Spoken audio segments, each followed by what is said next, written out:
You know, he had a pretty good trip out to crypto fight night. You know, we had a pretty good time out there.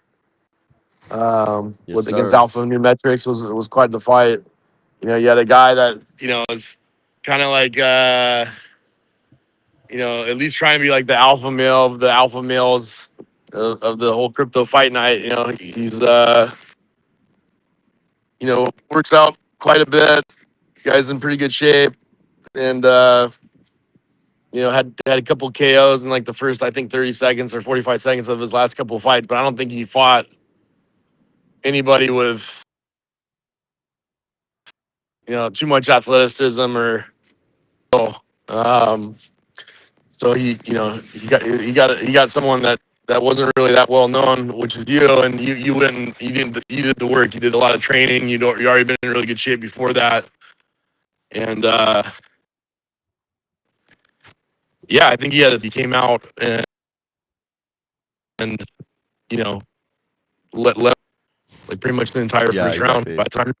By the time we got through the first round, you had nothing left, which is pretty crazy because Honestly, I was surprised he gassed so quick. I was really surprised. Like, I didn't think he was going to have an insane tank. Don't get me wrong. Like, he's obviously a bit older, and I just don't think him having a big tank is necessarily his style. But at the yeah, same time, I thought he was going to last a little bit longer. I did as well. Like he fights. Like it's not like he started crypto fight night. Yeah, yeah. He's serious. He's Uh, serious. he this guy seriously trains, been seriously training for years, and like was like, okay, this is finally my opportunity to use this platform to like kind of dominate the cryptos. And I think he was challenging. Like I think he was very adamant about fighting me at some point too, which I don't know if that'll happen or not. But Yeah, he mentioned. Oh, by the way, I don't think that's going to happen because he told me that he's most likely retired after this. So bear that yeah, in mind.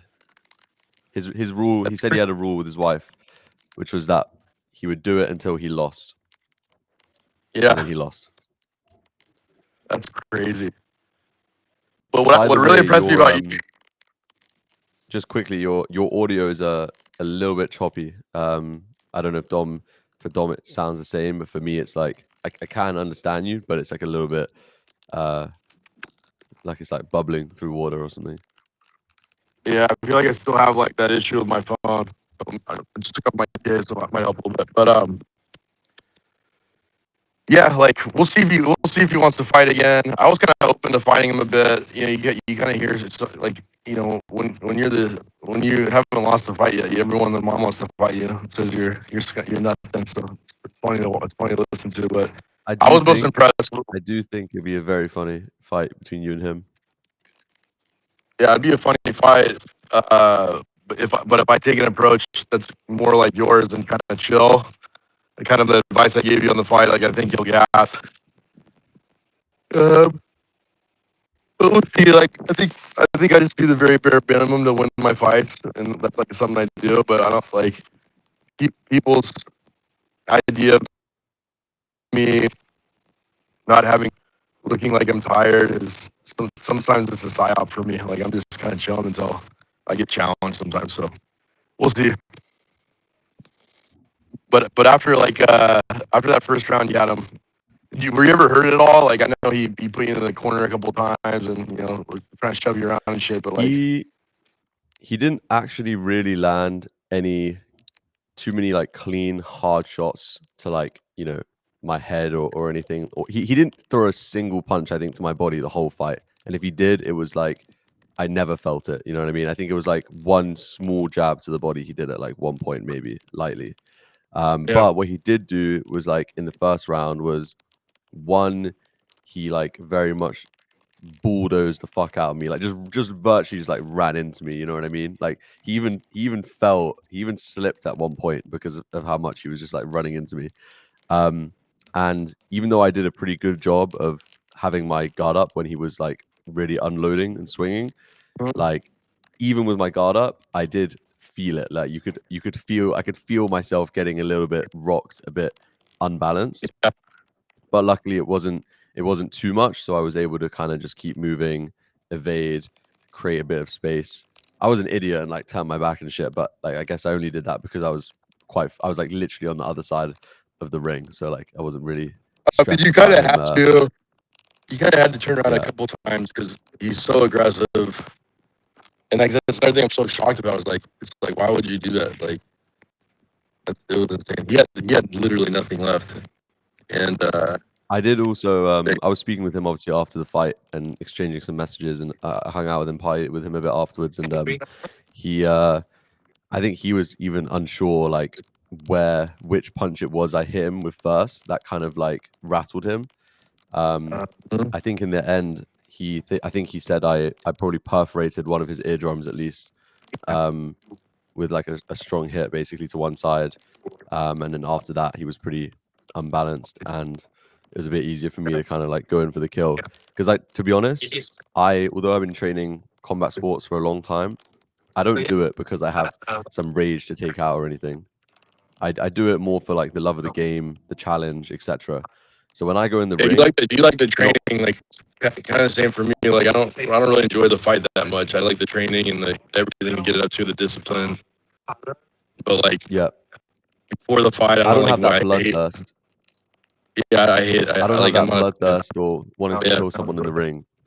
Whereas like you could tell he was hyped. He was like he was amped the fuck up to go in there and do some damage, right? But I kind of have to be I kind of have to switch on a little bit more. So it wasn't until I saw him start to once I tagged him and he started to kind of I could tell he was weaker. I could tell he was kind of like leaning over, losing his feet, not throwing as much, slowing down.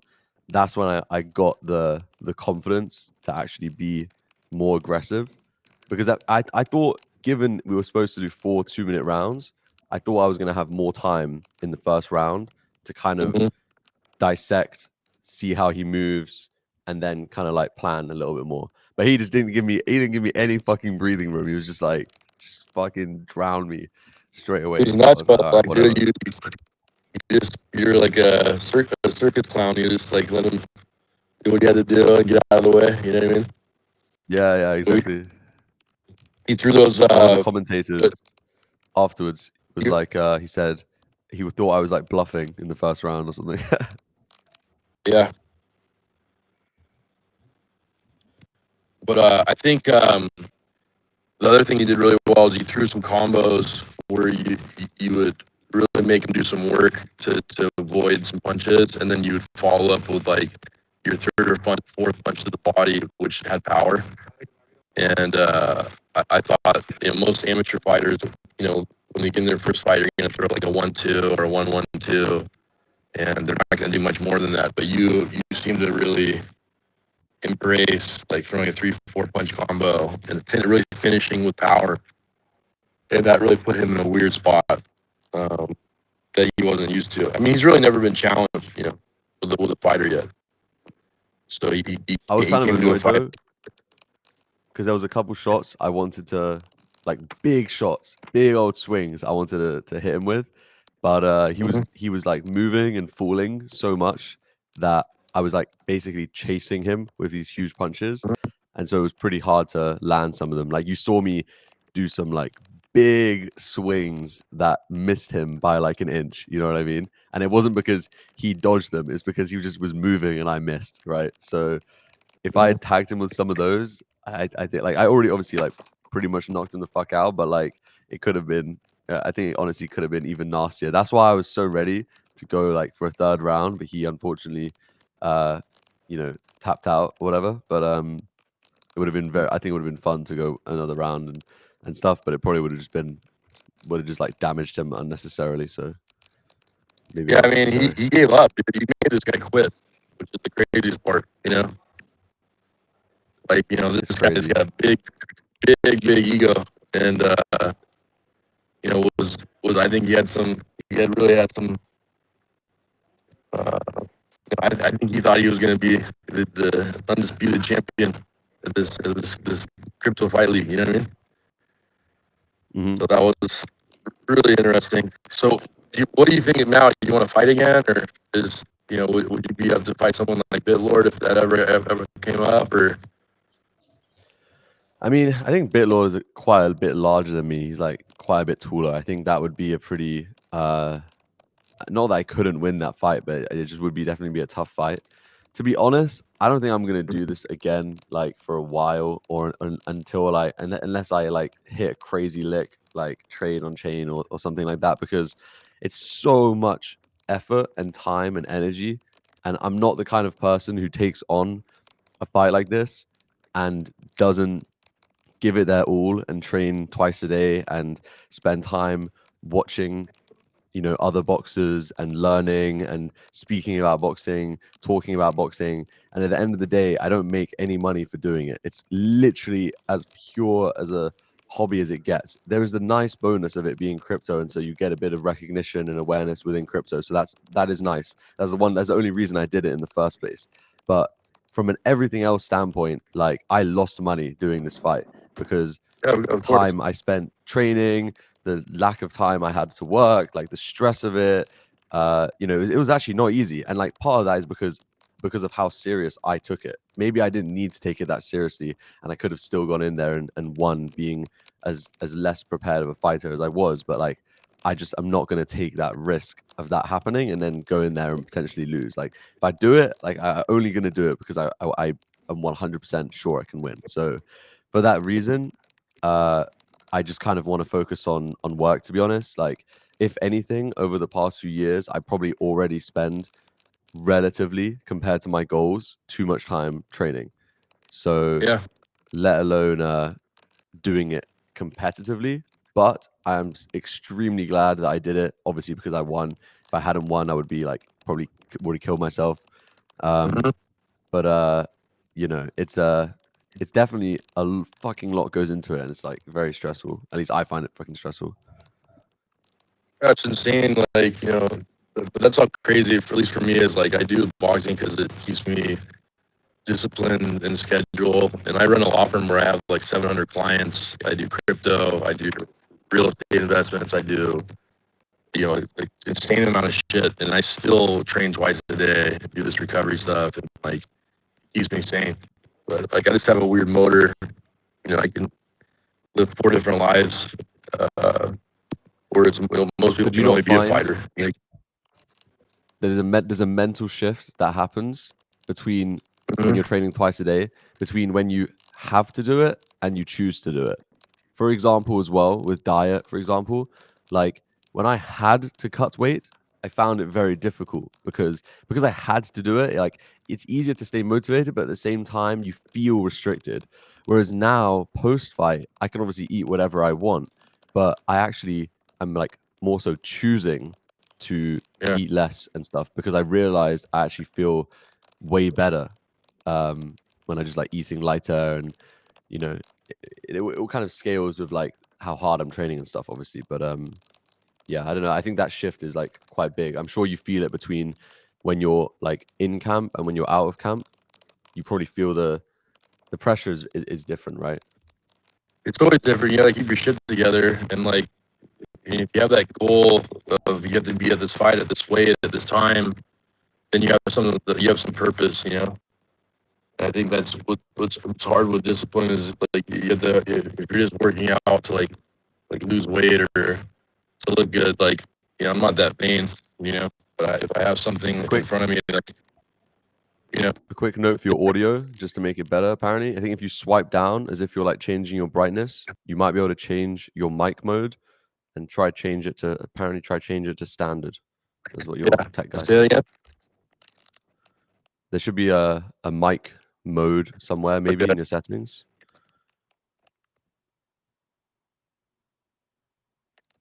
and see if you can I change it don't to know what standard. it look like.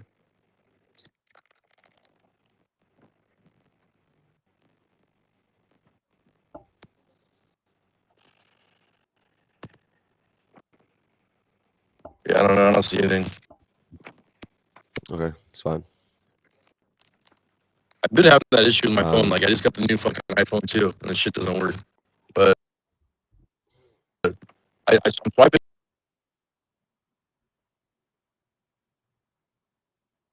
You told me to, but I yeah, don't I know. don't see it.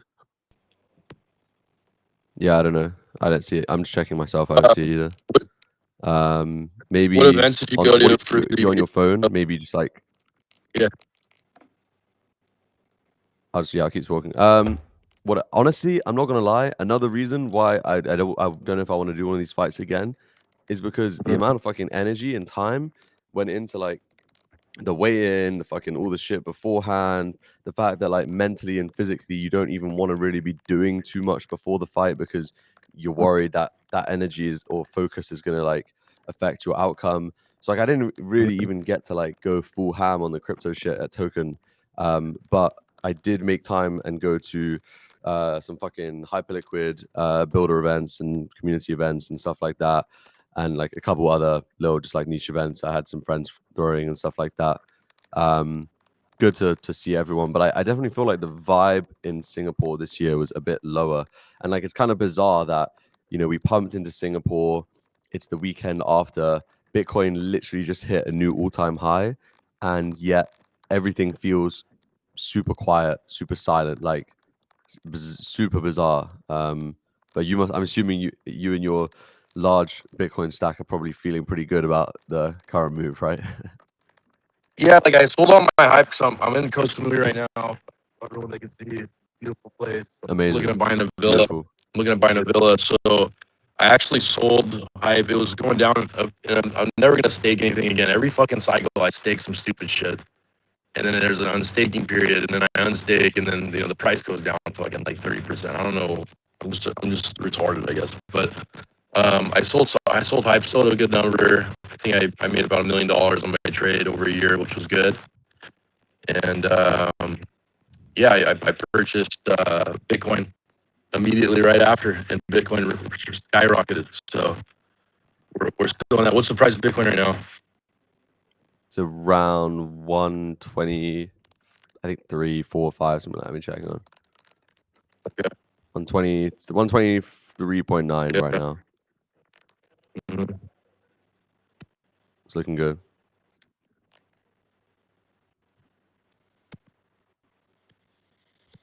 Yeah. I bought a villa out here. I'm doing some paperwork with it right now. How is Koh Samui? I've spent a bit of time there, very briefly. I can't even remember it that much because I went to like all of the Thai islands over the span of like a week or something, and I literally can't even remember which one was Koh Samui. It's like a smaller island. It's not like Phuket where it's like there's tons of like partying and clubs and stuff. Like there's places to go out here. I think maybe that will change at some point, but it's more chill. They have some fighting gyms here. There's like a Four Seasons. I'm getting a villa like it's like a 5 minute drive from like the Four Seasons. That's So it's good. like It's it's kind of perfect. quiet though, no? Like I'm surprised you're actually going through the motions of like Mhm. physically buying a house instead of just like renting You or update that. something for a short period of time. How much time are you planning on actually spending there? Well, I'm buying it for the purpose of my retirement. So like I want to live here like 3 to 4 months out of the year. Gotcha. But my son's 11, so like I'll be still in California for like the next 6 years or 7 years until he's 18. But I think like obviously crypto is a way better investment or way better spots to make 2x or 3x your money. But this is a place where I think I could buy a villa and the property will appreciate like probably 50% by the time by the time my kid's 18. Like you can't beat this view. Like this house that I'm at right now is like a two villa, 10 bedroom, fucking compound. You know what I mean? Like look at this view. Yeah. Like Yeah, it's sick. and I could probably get this house for like 5 million. And then I was like, I'm in a different country. It's like more palatable. So I got this other villa that's like just as sick. It's being built right now. It's 2.9 million. And you get Airbnb these like Koh Samui is great. Airbnbs and the place is like close to Four Seasons. So like you basically have a view like this, drive down the road, go to Four Seasons, and like I'll make probably like not a ton of money. I'll make probably like 6 to 8% on my Airbnb, but that's still a fuckload of money and, it's 200 grand plus, when I'm not here, and then I'll just use it like 2 months of the year until my kid turns 18, and then once he's 18, I'll be here 3 or 4 months. spend a few months in Bangkok and then spend the rest of my time like, in between California or wherever else, Yeah. Why is being near Four Seasons such a big deal? because you want to have a place that has like probably a good like spa or onsen, a place that has like a good pool, and like you don't want to do all that fucking work, like yeah, I'm gonna have a pool and like some other stuff, but like and I have a gym in my place and a theater room and all that other things, but it's when you go to like there's a Four Seasons, there's like probably a lot of Americans to interact with. There's tons of people to get to know. Plus, they have like all the amenities that like I'm basically getting for free. I'll go there and Fair eat enough. there all the time, make friends with the staff, like, and it's very palatable for people with an Airbnb because they're like, oh, okay, the Four Seasons is down the road. Like that probably means like that whole area, like the road isn't that great where the villa is, but like within 5 years, the road's gonna be great. You know what I mean? Yeah, gotcha. And by Personally, most indications, if I'm in Thailand, I like to be in Bang Tao. It's like North Phuket.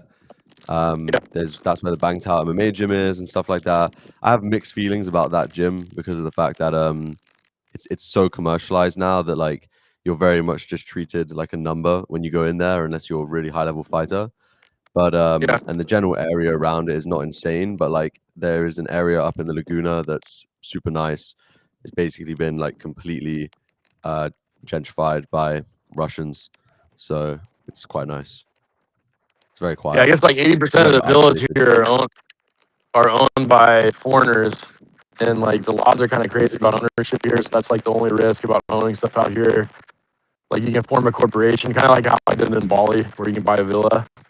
But that's the main risk is like government risk at some point. You know what I mean?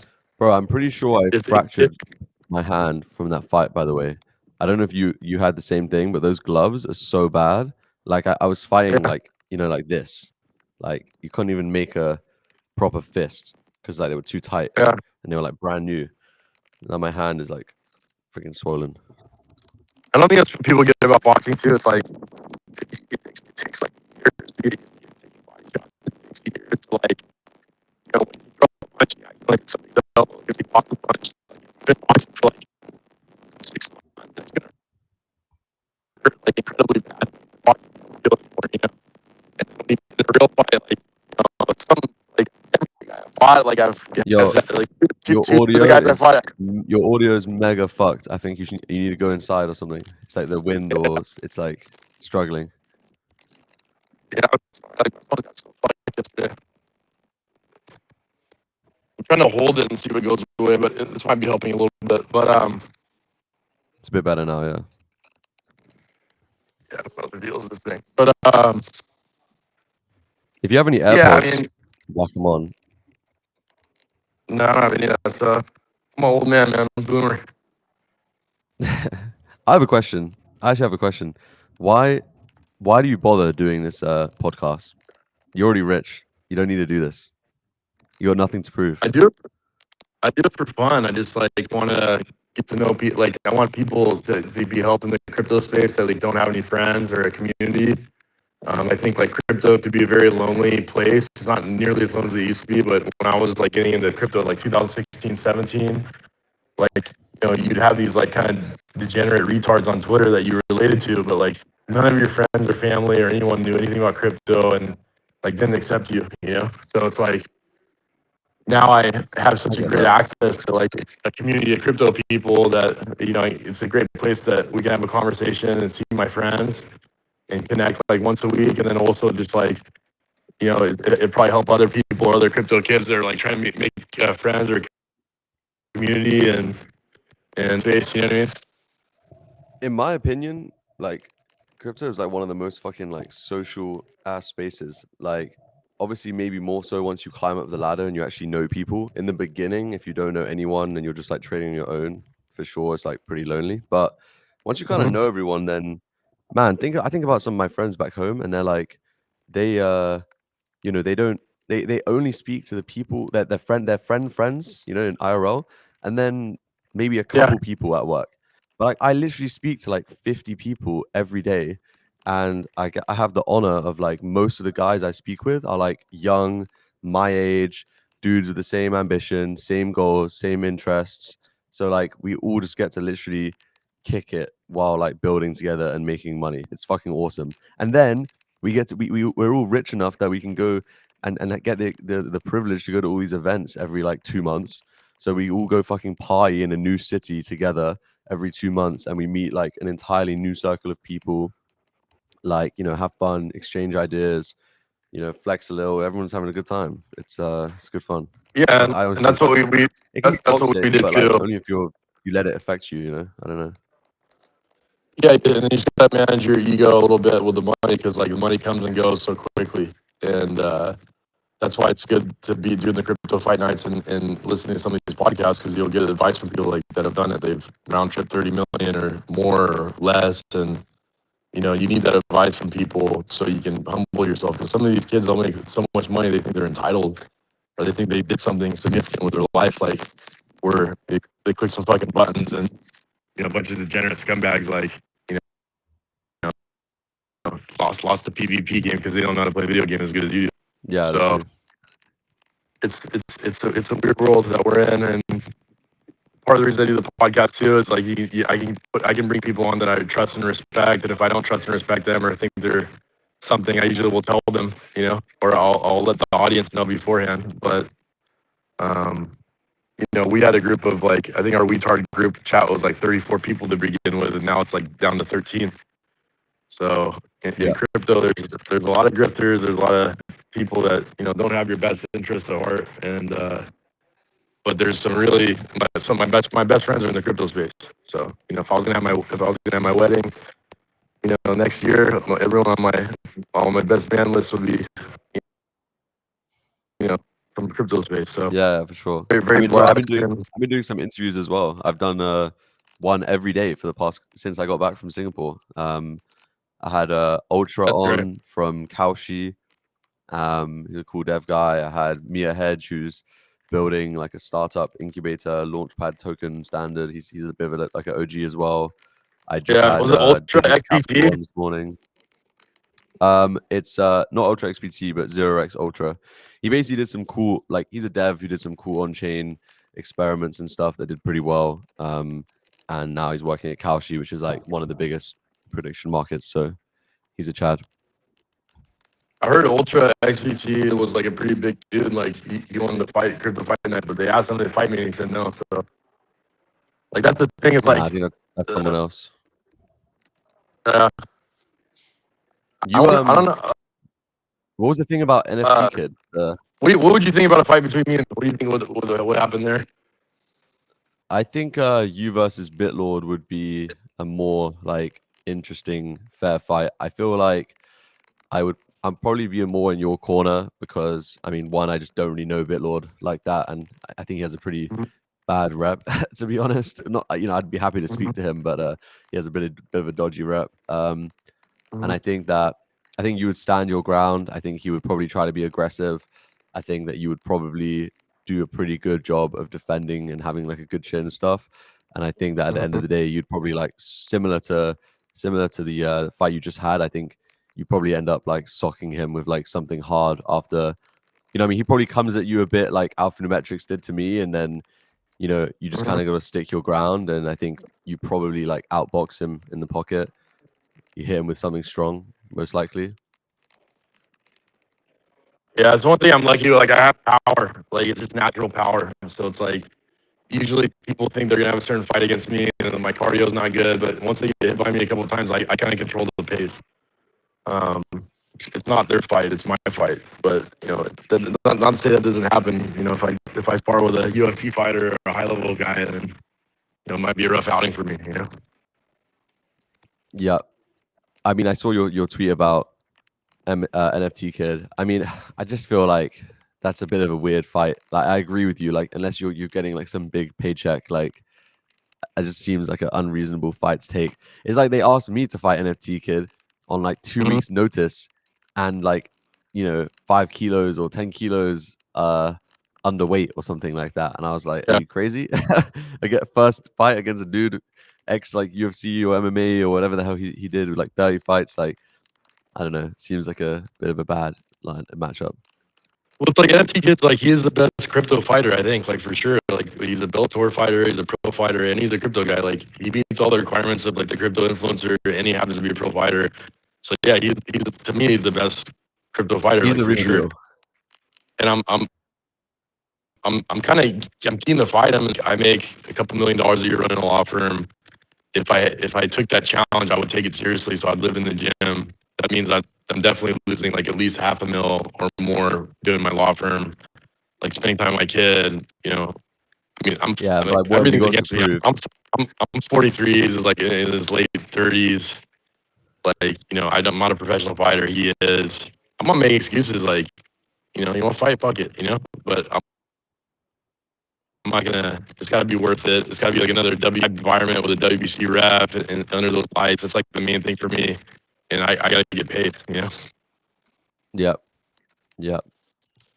And I just don't have a big enough following for that. I'm not Handsome or BitBoy or any of these other guys. I think the crypto community really because I've been around so long, but I'm really in a great network of people. The people that follow me in crypto are such big names and good people. But I don't have that retail following like a bunch of other people do. Yeah. So It's tough. It's tough. But I mean, it's cool. It's a great event that they put together. And I think that the interesting thing about it versus like more serious professional boxing is that yeah, professional boxers struggle to fucking make money, and so it's very hard for them to keep up a career and all this stuff. And you know, it's not until the boxers get very very famous that uh, or very successful that they get famous.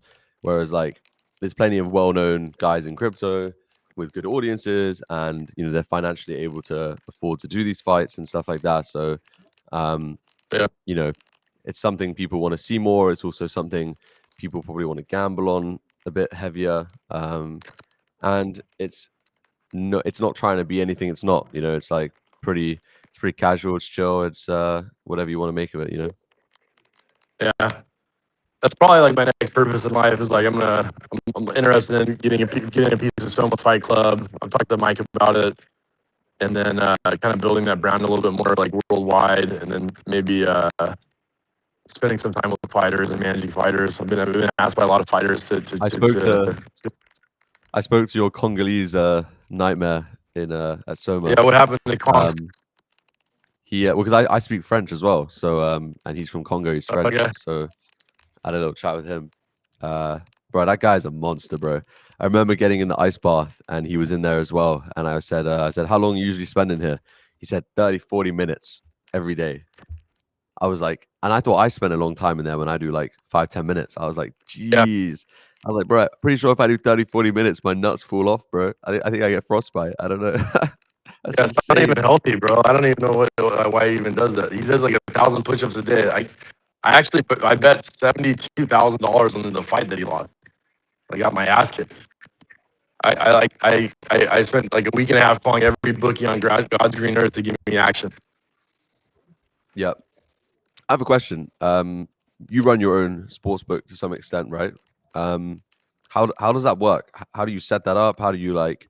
What's the ups and downs of that? Like, what are the returns on that? Like, how does it work? Why do you do it? Well, I kind of ran a book on and off for like 20 years. It's not like exactly legal, but but basically they'll have various people that will that create websites and they place all the bets every day and they update things, and then you basically will rent the site and give players access usernames and passwords for like I don't know, it's like five or $10 a week.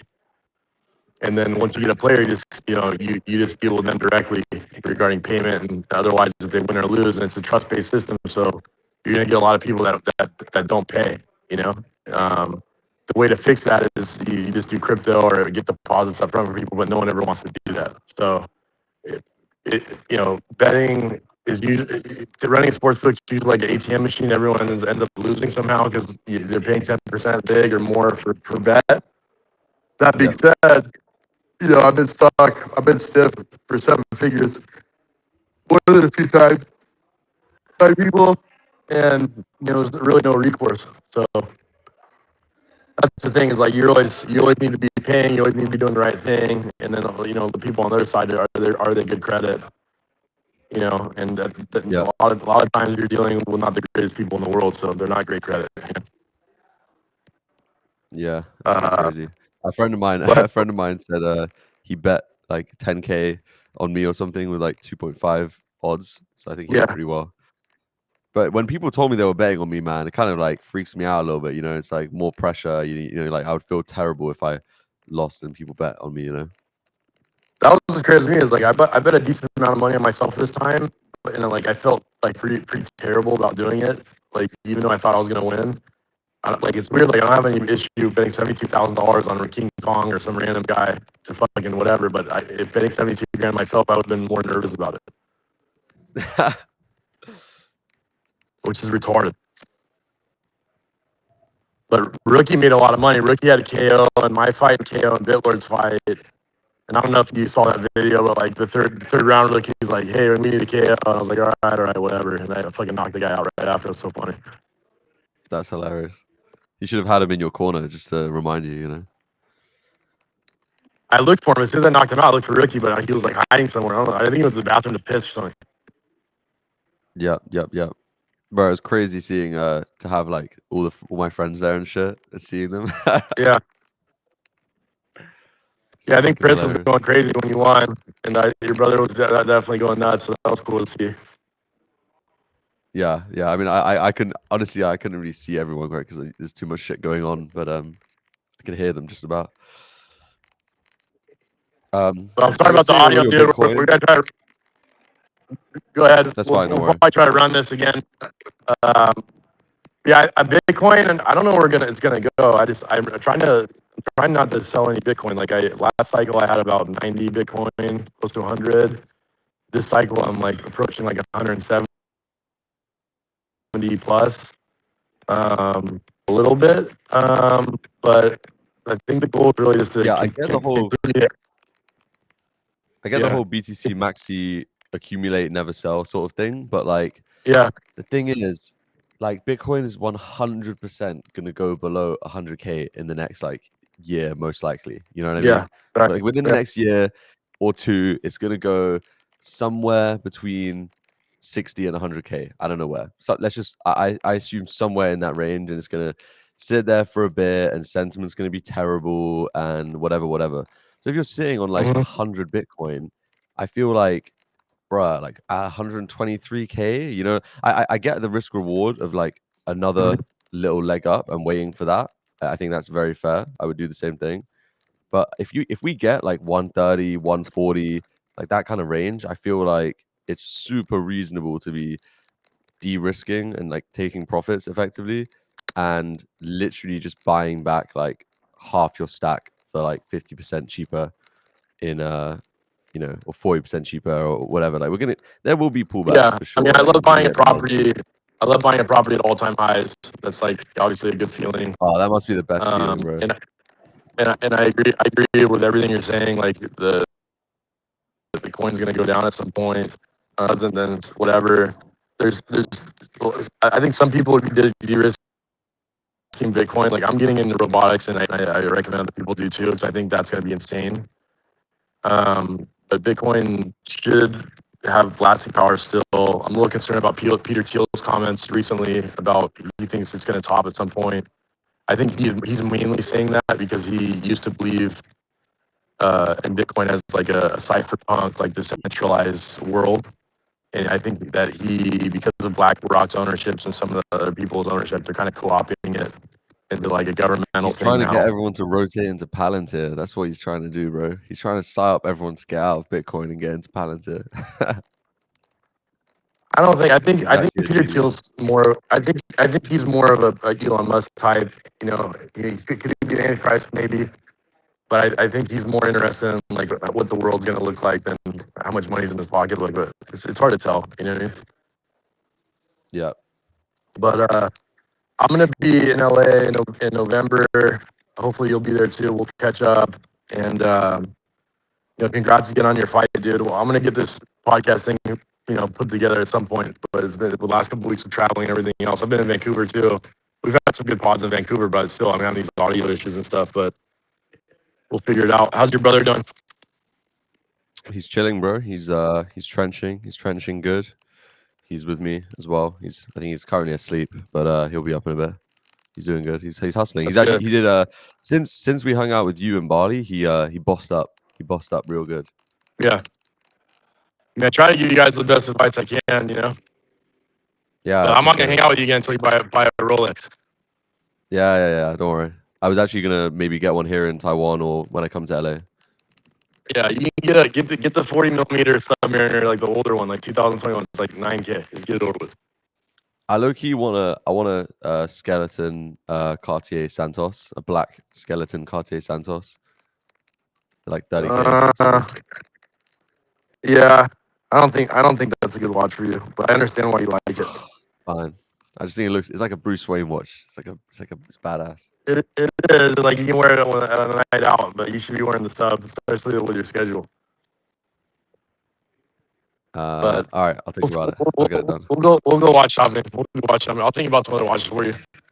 But anyway, I All love you, right, bro. let's do it. Congrats on everything on the fight. And Thank you. that was the best fight for sure for me that night. You know, I like Alpha New Metrics, but you know, it's hard. It's hard to watch the ego sometimes, you know, because he's on cloud 9, talking shit. And in my head, I'm like, all right, bro, like, you want to bang sometime, fuck it, let's do it. You know what I mean? But Yeah. you know, you know, to have someone get in there that just, you were humble, you didn't say shit. You know, I think you were quietly like, ready to go, which is good, Oh and you yeah, were for sure. confident. You know, I wasn't trying to bring it down when I talked to you about fighting him. I just said like this guy's gonna come, and he did. He did exactly what I said he was gonna do, and Yeah, you 100%. battled that really well. So super proud of you, and Hell yeah. was definitely screaming in the corner. You know what I mean? Awesome. But Let's anyway, we'll do a I stream gotta sign these IRL Villa when I'm in documents. LA. Do I it. gotta sign these Villa Get that house. documents, and yeah, Get that house. I'll bring you over in a bit. We're calling it Hype Villa. We're gonna market it as Hyper Liquid Villa. Nice. And I'm gonna put some hype Hypervilla. shit in there. There's another villa here called Solana Villa, and it does really well with the crypto community, and the Airbnb does really well too. So, but anyway, I'm signing my You should letter get intent some you should get right some of here. the hyper What's NFTs. that? You should get some of the hyper NFTs and put them on the wall. Yeah, that's what I was gonna do. I was gonna put a hyper fur or whatever the fuck it was, like in a big one, and then like something like a neon sign. That'd be sick. Do it. I love that. I'll come check it out. Yes, sir. All right, brother. You have a good day. All right. Love you, man. You too, bro. Love in a bit. Talk soon.